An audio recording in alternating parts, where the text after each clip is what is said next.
When it comes to Rebel Moon, there apparently is another Snyder cut of the movie, but the question is, do we really want it? I don't want no trouble.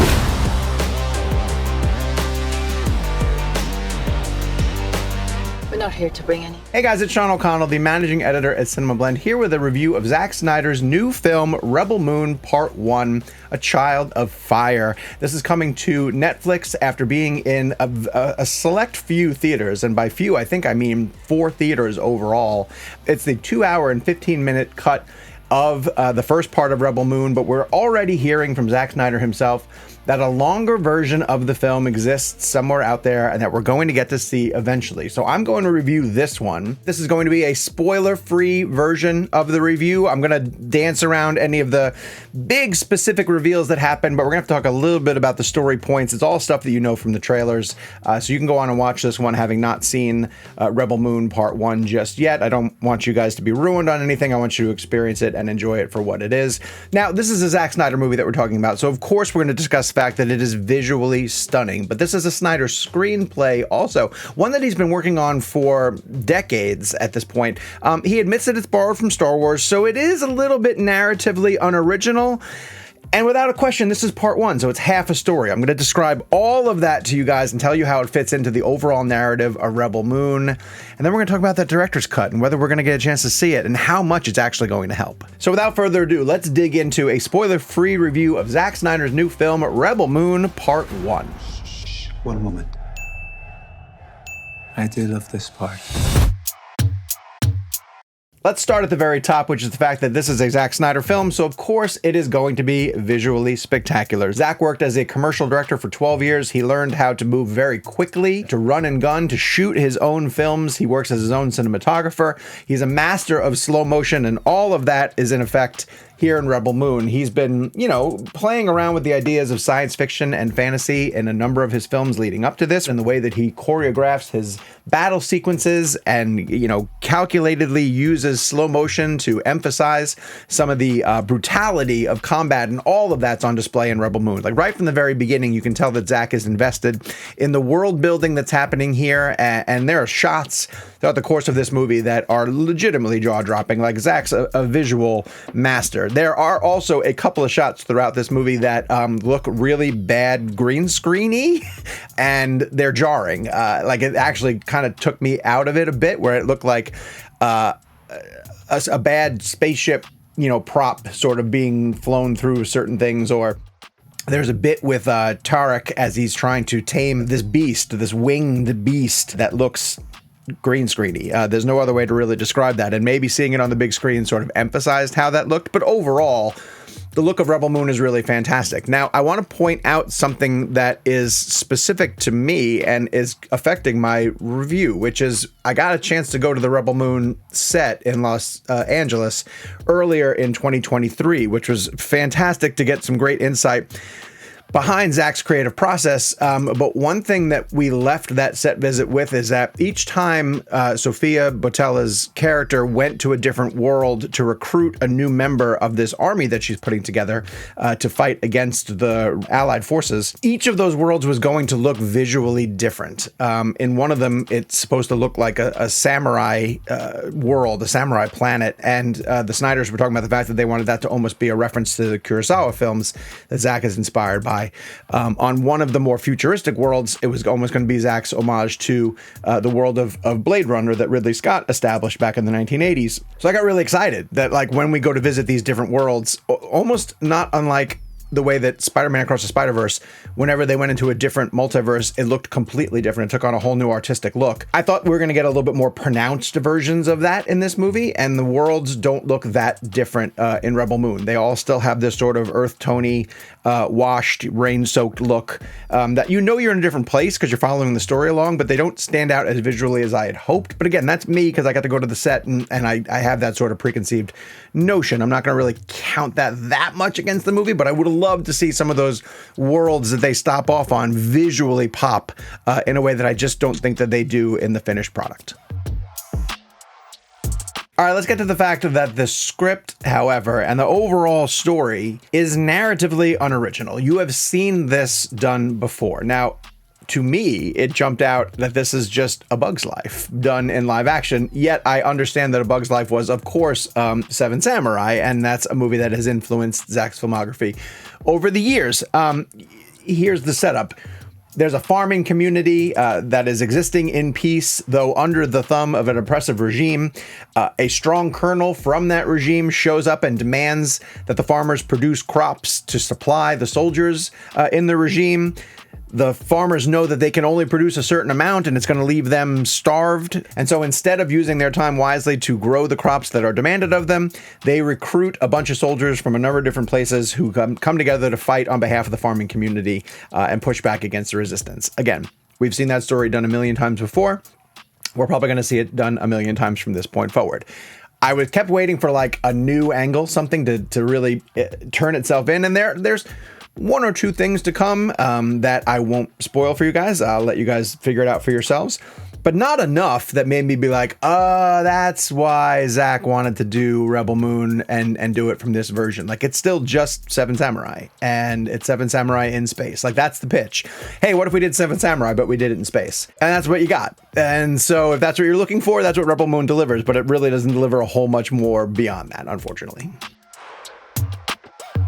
Now, this is called Rebel Moon Part 1, and one thing about the film is that it is without question a Part 1. It's half of a story. I've seen this criticism sort of leveled at Spider-Man Across the Spider-Verse, that it feels very much like Part 2 of 3, and that it ends on a cliffhanger. This one in particular also ends on a bit of a cliffhanger, which I'm, again, not going to reveal here, but the bulk of the movie, it takes 2+ hours to do what other films that try to tackle this type of story manage to do in about 30 to 45 minutes, which is the recruitment of the army. We spend all this time following Sofia Boutella's character, Cora, as she goes out into these different galaxies to recruit the soldiers who are going to fight with her to protect Velt, which is the farming community that she has sworn to protect. After we watch it, you kind of get to I got to the conclusion at the end of it, like, that could have been half a movie. And especially if you gave a 3-hour cut of the entire thing, like, this should have been the first half of that. And you get to the end and it basically just tells you, like, a title card comes up and it's like, end of Part 1. And I was like, yeah, no joke. Like, that's legitimately what it feels like. It feels like half of a story, and not a very interesting story. Like, that's what kills me the most. Like, if it was really interesting throughout, and I was like, I see what we're getting towards here, and it's building towards some other things. Now, yes, there are a few things that happen that at least make Part 2 exciting. Like, I do anticipate Part 2. And listen, when Zack Snyder puts out Part 2 of Rebel Moon, I'm absolutely going to watch it. It's Snyder. I'm going to want to see what he wants to do with anything. And maybe the second half of the story will really pick up and deliver a lot more of what I kind of hoped I wanted to see in Part 1. The characters are very stock. You don't learn enough about the different soldiers as they're being recruited. It's like, go to the world, watch them fight, recruit them. Go to the next world, watch that person fight, recruit them. Rinse and repeat over and over again. And it wasn't that wasn't very compelling to me. The characters weren't compelling. The reason for them to join the fight wasn't very compelling. Maybe all of this ties together into Part 2, but for now, we're kind of left just holding the bag, wondering, like, what was the point of all of this if we don't know where it's going? So ultimately, why am I supposed to care about a longer version of this Part 1, if it's going to make a drastically different movie? And I want to discuss that point in our final section. So Rebel Moon came out and critics started weighing in on it, and they basically said a lot of what I'm saying here, which is that it wasn't great. And then Zack comes out and says in different interviews, like, I have a longer version of this story that is a totally different movie. He's like, it's not even an extended cut of this film. It's legitimately a different movie from a different universe, and wait till you see that. Well, show me that. Like, I don't understand why we are leading with an inferior version of the story that Zack wants to tell, with the promise of a longer, better director's cut, existing somewhere else. So I've heard all the reasons as to why people, why Netflix wanted to hold back on this. Well, they wanted a commercial-friendly version that could go out to theaters. Well, Netflix only put this in 4 theaters. And having watched this is not a commercially friendly version of the story. Like, there are significantly adult things happening in this film that no parent would want to bring their child to. So that's not the excuse. I don't understand why Zack would agree to this. Like, Zack has been through so many different things with regards to his director's cuts of different films, whether it be Watchmen or Sucker Punch, which he still continues to talk about, and of course everything he went through with Justice League and his Snyder cut of Justice League. So why not put the best version of this movie forward first, or drop them both at the same time?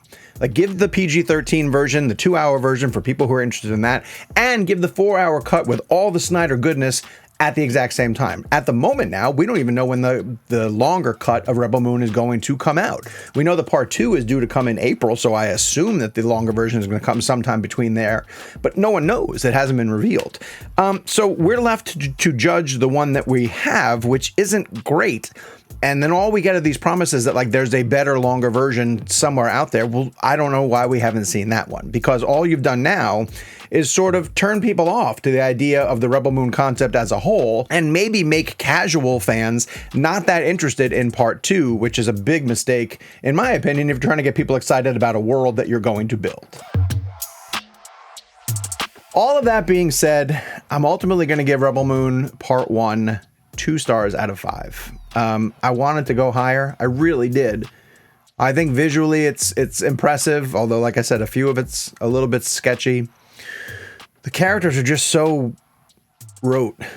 I wish they were interesting. I wish that they, like, where's your Han Solo?